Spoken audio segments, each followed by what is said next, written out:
Some say he's a technical whiz. Some say he was born in Cornwall. While some say that he's on a journey. It's The Journey. And here's your host, David Hackett.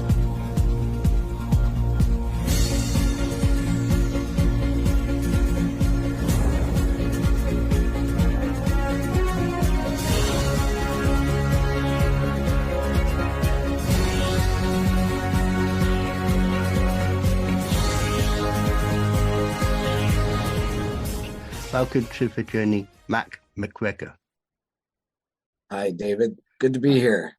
Nice to meet you. Now, everyone has a journey, and that's why this podcast stroke video is called The Journey. And obviously, every title is different, so we have to make this unique. But where does your journey begin? Well, I guess it began when I was a little kid, growing up in the South, in the Bible Belt in the United States. And, I was born female at birth. And at 4 and 5 years old, I started changing my name, playing with other kids, because I knew that the name I was given didn't fit me. And so I started changing my name to a masculine name, playing with other kids. I didn't know how to explain it. I didn't have the language to explain it. But I just knew that something didn't feel right, that didn't, resonate with me. And so all I knew how to do was to change my name. Yeah. And so that's basically where the journey began. And then at 6 years old, I found the martial arts. And I call that my soulmate. And I think it really saved my life, because I was a kid with a lot of energy and needed a healthy place to put that energy, and came from a pretty dysfunctional family. So that was like my healthy place to be. And I, just ate it up. I was the kind of kid in the martial arts dojo that they had to kick out and tell me to go home every night, because I just wanted to be there so much and loved it. And I took off in it. I was very natural at it. And by the time I was 17, I won the U.S. lightweight fighting championships, and started traveling the world, then competing, and that just opened up the world for me, and got me out of that little conservative area, and allowed me to see that there were, lots of diverse people in the world, and that I wasn't so stuck. And, just I got to explore different cultures and different types of people, and that was an amazing experience. Yeah, because obviously being stuck in that, if you want to put it in a nice way, stuck in a shell where you couldn't be yourself. I assume that was a very difficult time, because obviously you knew what you wanted to be, but at a young age, it is difficult to express, because they will say, it's just growing up, it's normal. Yeah, that's right. Yeah, it is, difficult to be able to explore who you are when you're in such a confining environment. I think if you're different in any way, right, there's just such strict, rigid rules. And I went to a Southern Baptist high school, and it was tough. And in fact, they even told us, one of the things we had to sign at our high school was that you can't roller skate, and you can't dance, and you can't even associate with people who do those things, because that was a slippery slope to sin, if you go roller skating. I was like, wow. So, I just found it just ridiculously confining. And I've always had such a diverse group of friends, and just enjoyed meeting people with all kinds of different backgrounds and experiences that just never worked for me. I understand that. So it goes on to say that you're the author of Positive Masculinity Now, which takes a deep dive, as it says, into gender expectation, socialization, and messaging. Can you elaborate what that means? Yeah, I've been teaching gender now for quite a while. I've had quite an interesting study of it with my life journey, right? And I've been an educator. I've been teaching martial arts since I was pretty young as well, and so studying the way people behave and treat you in different phases of this gender journey I've had has been really interesting, and studying the way we've all been socialized as to what's expected of you, when you walk the world as a female versus what's expected of you when you, grow up as a boy or walking the world as a guy. It's very different. Yeah, There's a lot of expectations and things we don't think about, but that's called gender socialization, and we all have layers of this. Some of it even unconscious, that we carry around. And part of what I do in this book is I get people to go back and examine the way they were socialized around gender, and which helps form our belief systems and how we judge others and how we judge ourselves, and find out what part of that's still serving you well and what part of it isn't, and get rid of the parts that aren't and replace it with something healthier. So that's basically what I'm doing in the book, looking at our role models and the messaging we were given around these things. Like boys aren't allowed to have feelings, right? If we show tenderness, that's weakness. If we ask for help, that's weakness. Those kinds of messages are very unhealthy. And, the highest suicide rate is among middle-aged men. And I think part of that is because of that messaging, mm. you know? Because I always understood it, and it's because I know someone who's going from male to female.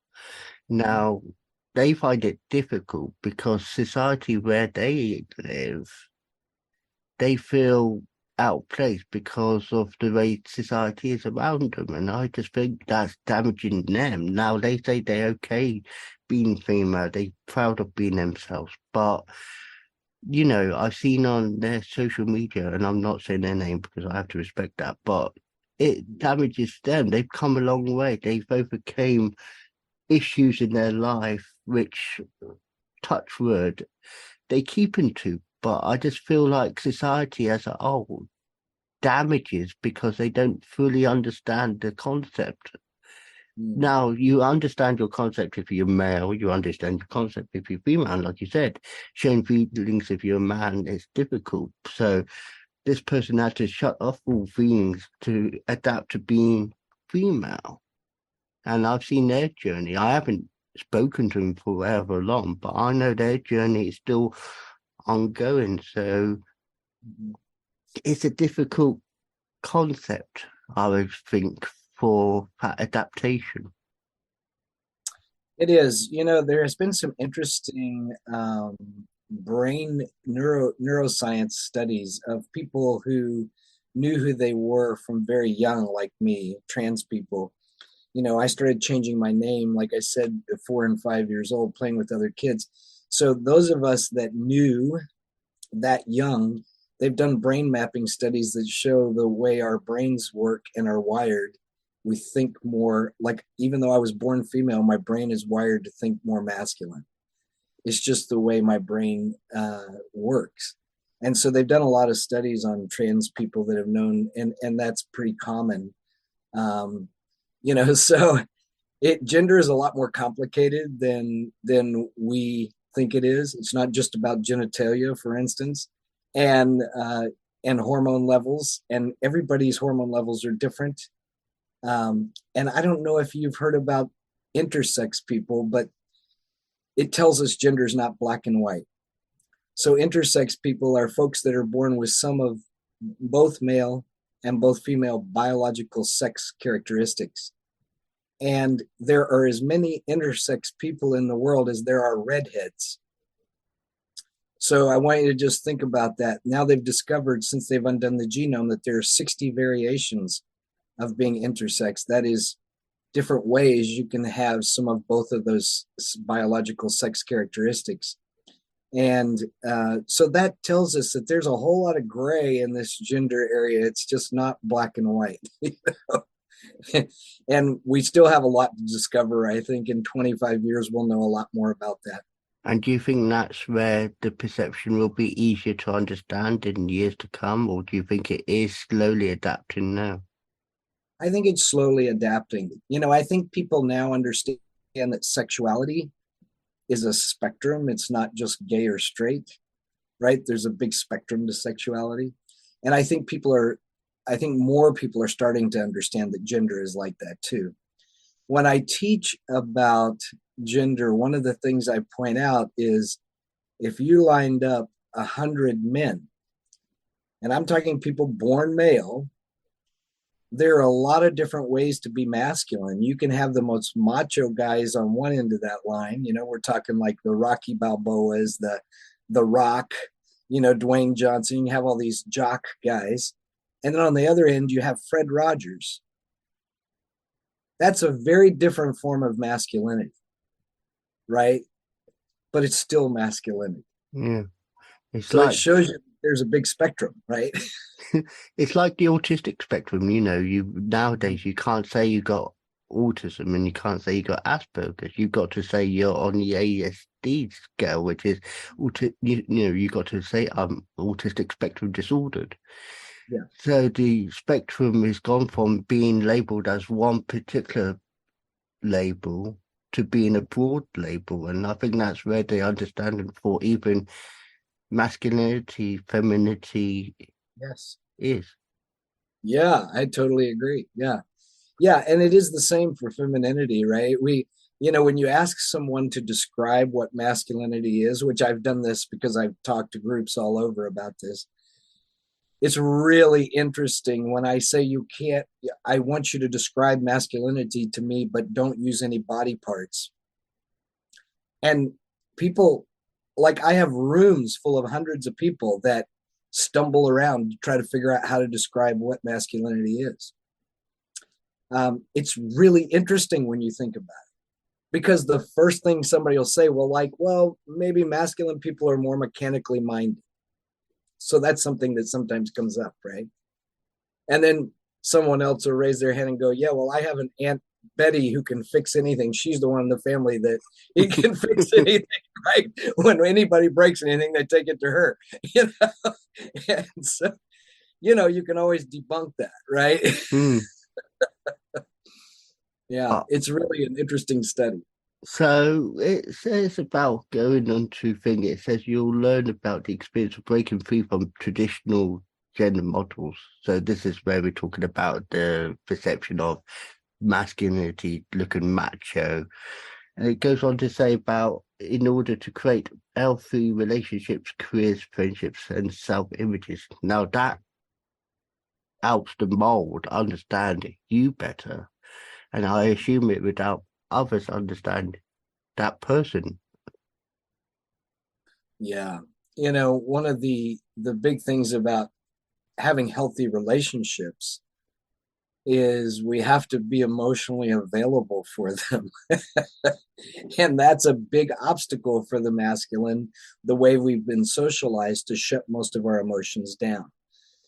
The acceptable emotions still for most masculine people are anger, frustration, or high-fiving our buddies after our team won the game. We're those are about the three emotions that we're allowed to have. If we show tenderness or sadness, or say, we're depressed or we're grieving, like grief is a big one. How do men express grief? Well, the majority of men keep it all bottled up inside because we've been taught not to talk about those kinds of hard things, right? Yeah, totally. And then that comes out in unhealthy ways. It comes out either in our own health, right? Because we're holding all that inside, or, it comes out in domestic violence or other things, that are unhealthy, or substance abuse. So that's why we need to learn that we were all created as emotional beings, and this messaging we were given is it's not serving us well. It's just not healthy. And it's about addressing those issues to make yourself not look weak, but also making you still look strong. Yes. Oh, yeah. It's really a lie that we were fed that being vulnerable equals weakness. Because one of the things I've been looking at is everything I've ever accomplished in my life that was worthwhile, I've had to embrace vulnerability in order to accomplish it. I've had to put myself out there, right? Mm. So whether I won a big championship in a competition, I had to take the risk of losing, of getting hurt, of being embarrassed in front of a stadium full of people. I had to risk all of that to even put myself out there to try to win that competition, right? That's embracing vulnerability. When we get love in our lives, we fall in love. What do we do to fall in love? We embrace vulnerability. We put ourselves out there, right? Mm. If we reach out to develop a new friendship and we reach out to somebody to try to get to know them and spend time with them, that's a vulnerable thing to do because you could be rejected, right? Everything in our lives that we've ever writing this book, that's a vulnerable thing to do, right? Because you're putting it out for the world. You put your heart and soul into it, and then you put it out into the world for people to judge and do what they will with it. All of these things require us to embrace vulnerability. So we need to reframe our thinking around vulnerability and understand that it's actually a superpower. We're never going to get anything we want unless we choose to embrace vulnerability. And then it's embracing a passion in it to maintain it. Yes. Yes. Yeah. We need to look at it as a positive. Exactly. So it then goes on to say you've been a keynote speaker of many events, including Mayo Clinic and many colleges, organizations and conferences. And that includes the University of Washington, where you was a guest instructor each semester, and you discussed the complexities of gender, transgender, gender non-conforming. Now, obviously, you said about the people and looking at people as, do you think they were able to concept what you was talking about, or were there still puzzled faces in that mix? Well, I think you have to peel back layers when we're talking about socialization. So sometimes I come into the room, to speak to 100 people, let's just say, and people are in different areas of their journey and their learning. For one person, I may just open their mind to the concept that gender isn't so black and white. And to another person, they've already got that gender is not black and white, but they don't understand, more of the complexities of our socialization and how that's helped form our belief systems and stuff. So they get a little different message out of it. So it just really depends on where the person is in their journey. I try to come at this with a lot of warmth and grace and I let people know, look, we're all still learning and figuring this out. None of us have it all figured out. It's a pretty complex issue, and we're still learning. And I don't come as like I'm the know-it-all, because no, science is still figuring this out, for goodness sake. So I think it relaxes people. One of the things that's very interesting is about 7 years ago, the Huffington Post had an article that said more people in the United States of America claim to have seen a ghost than have ever met a transgender person in person. Which I thought was pretty funny, right? And the statistic was about 12% of the people claim to have seen a ghost. So we were under that, right? Yeah. So one of the things I do when I go out and speak is I always tell everybody, please come and shake my hand afterwards so you can officially say you've met a transgender person in person, and we can up the statistic. So that this isn't so foreign, because it's easy to judge a group of people when you've never come face to face with someone. It's easy to have false ideas about a group of people when you've never had a conversation with someone in that group, right? You just believe some of the things you hear or some of the articles you read about that group of people, and you really don't know. I've had so many people say to me, well, Mac, they meet me and then they go, wow, you're a really nice guy. I'd actually have a beer with you. Like, yeah, we don't bite. you know, you can be really, people are afraid. A lot of people are afraid of transgender people and people that are a little on the, gender nonconforming spectrum because they haven't had the exposure. And I would assume that's down to and I'm not saying this example with you, but it then goes back to the example of being gay or lesbian. People are afraid of that because they haven't experienced being involved with that. Now, Yeah. my late nan, God bless her, she didn't like the fact of my mum being a lesbian because Mm-hmm. my nan was born in a generation where lesbians and gays weren't heard of. Right. Now, my mum was born in the late 66, late 1966.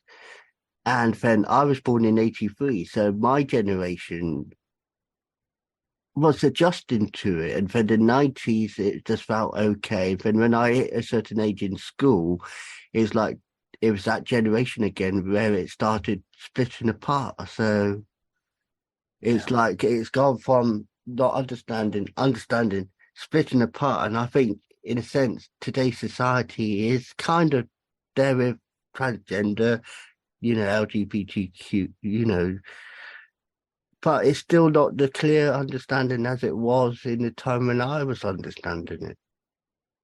Yeah, we still have a long way to go, right? I think the fight for marriage equality really helped gay and lesbian folks because a lot more gay and lesbian couples came out to their neighbors and the people they worked with and went to school with. And, I think a lot more people now understand that love is love. It's, and it's not a threat to them for somebody to love somebody of the same sex. So I think there's more understanding there now around the world. But we still have, the gender issue, understanding trans and gender nonconforming folks still has a long way to go. It's still far behind um, the, understanding of being. And that's why I feel bad for my friend who is, like I said, going from male to female, because they try as hard as much as they can to be feminine. Yeah. But Yeah. because people's perceptions, oh, it's a man in a skirt. And I'm like, no, it's not a man in a skirt. It's a lady who's trying to adapt to being. Yeah. That's right. That's right. And it's so different according to where you are regionally, right? Like I'm in Seattle now. It's very different here, than it was in the South in the United States. Like even in the United States, in this one country, there are like five different, total different environments. I say there's like five countries within our country because it's regionally very different, and that's the same in a lot of countries, right? It can be different regionally according to where you are in that country, what's acceptable and what's not, and just how open-minded people are or not, and that's hard. It's hard to navigate those societal expectations when you don't fit into the mainstream norm, and that actually what the word transgender means. A lot of people don't know this. The transgender umbrella, we call it, the word actually means uh, it means opposites. Trans means opposites. So it means, your inside doesn't match your outside, basically the body you were born in, right? But the umbrella means somebody who doesn't fit into the gender norms of the day. So that's a lot of people that don't fit exactly into the gender norms, right? Yeah. So going to the future, we already touched upon it already in a sense, but do you think the perception will be, and I will say this again just to clarify, do you think it will be more understanding, or do you think there will still be that element of fear within people? Hmm. Yeah, I think it's going to be more understanding. I will tell you that the young people growing up today give me a lot of hope as far as they don't really care. They just want you to be who you are. They don't care if you love someone of the same sex, most of them. I ran for office here in Seattle and was the first transgender person on a ballot in the state of Washington. running for city council here. And my stepson was in high school, and we talked to him about it because we didn't want him, some of his friends' parents to hear about it on the news and say something to him. So we were trying to prepare him in case somebody said anything. And he talked to his friends about it and came back. And I said, so, we wanted to check in a couple of days later. So did you talk to everybody? He said, yeah. I said, how was it? And he said, they went, that's interesting. Your stepdad's trans. He said, okay, that's cool. Want to go get a burger? They didn't care. They were like, okay, that's cool. It's like no big deal. I was more worried that somebody would say something to him or bully him because of it. But that's because of the generation I grew up in, right? The kids he went to school with could care less. They were like, okay, whatever. So regarding your book, where can people get it? Which I will put in the link down in the description after we finish and it's edited. But where can people get your book? Yeah, people can get it on Amazon, Positive Masculinity Now. And it is available right now in Kindle and in print. And I am working right now. I am in process of recording the audiobook, and that'll be out probably in February or March. So I'm very excited about getting the audiobook out because I've had a lot of people, I want to make it accessible to all folks. And I've just had so many people tell me that that's a, better way for them to take a book in. Like I didn't realize before that a lot of people with ADHD have, that's the best way for them to take a book in as well, not just people with vision issues or things like that. So so I'm excited about the audiobook coming out. And also I think audiobook will be good for people who are autistic because autistic, it sinks in more. So to give some reassurance and to give hope, what would you say to people watching, listening now? Well, one thing I would say is be open and be curious. I think curiosity is such a superpower. Be curious about people, because everyone has an interesting story if we're curious. And a lot of times we don't know that story behind the person. But if we're willing to be curious and ask some questions, we'll find some really interesting things, I think, from each person. Curiosity to me keeps us from getting bored in life. It helps us continue to be a student of life forever, which keeps us stimulated, keeps our mind stimulated, which keeps us younger. You want to know the trick to not aging? Stay curious.